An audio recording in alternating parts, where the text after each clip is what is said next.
The plane wobbled and jerked its way down onto the runway, and my hands were tight on the controls. I was only 11, and somehow I was the one landing it. The captain had passed out. Everyone had passed out. All 180 passengers were gone silent from food poisoning. Somehow, I was the only one awake in that critical moment. I took a deep breath and landed the plane. It was rough, but safe. By the time the rescue team arrived, I was already gone, skating away like nothing happened. Cool as ever. My name is Loka, and this was just my first time visiting my grandmother. After leaving the airport, I hopped into a taxi, smiling at the city around me. Suddenly, a rat ran across the road. The driver panicked, swerved, and slammed into a parked car. I jumped out without thinking and scooped up the little rat, almost getting hit by a truck in the process. I handed the squirrel over to the stunned driver, then slid into the driver's seat and parked the car properly. When I finally got to my grandmother's house, I rushed up and gave her a big hug. She looked uncomfortable. She had forgotten to pick me up, and she did not seem to like me very much. As soon as we sat down, she said bluntly, "I raised your mother, and now that she is gone, I have no obligation to raise you." Her words cut deep, but I shrugged it off.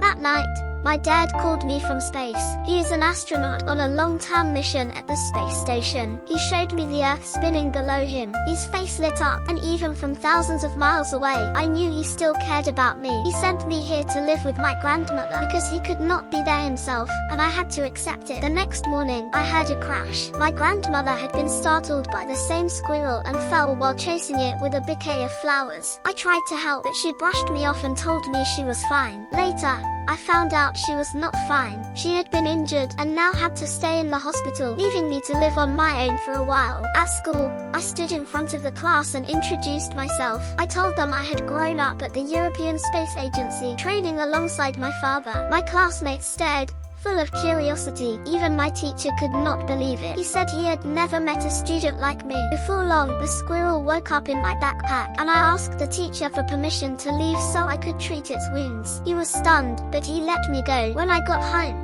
the truth hit hard. My grandmother was in the hospital, and I was completely alone. The next day, the principal called me to his office, furious that I skipped class, demanding to speak with my guardian. I simply told him I was capable of raising myself. Coming here, I had said I was special, and I meant it. He was livid, and called Child Protective Services. Just as the tension filled the room, I noticed a school bully picking on another student, and I knew my story was only just beginning.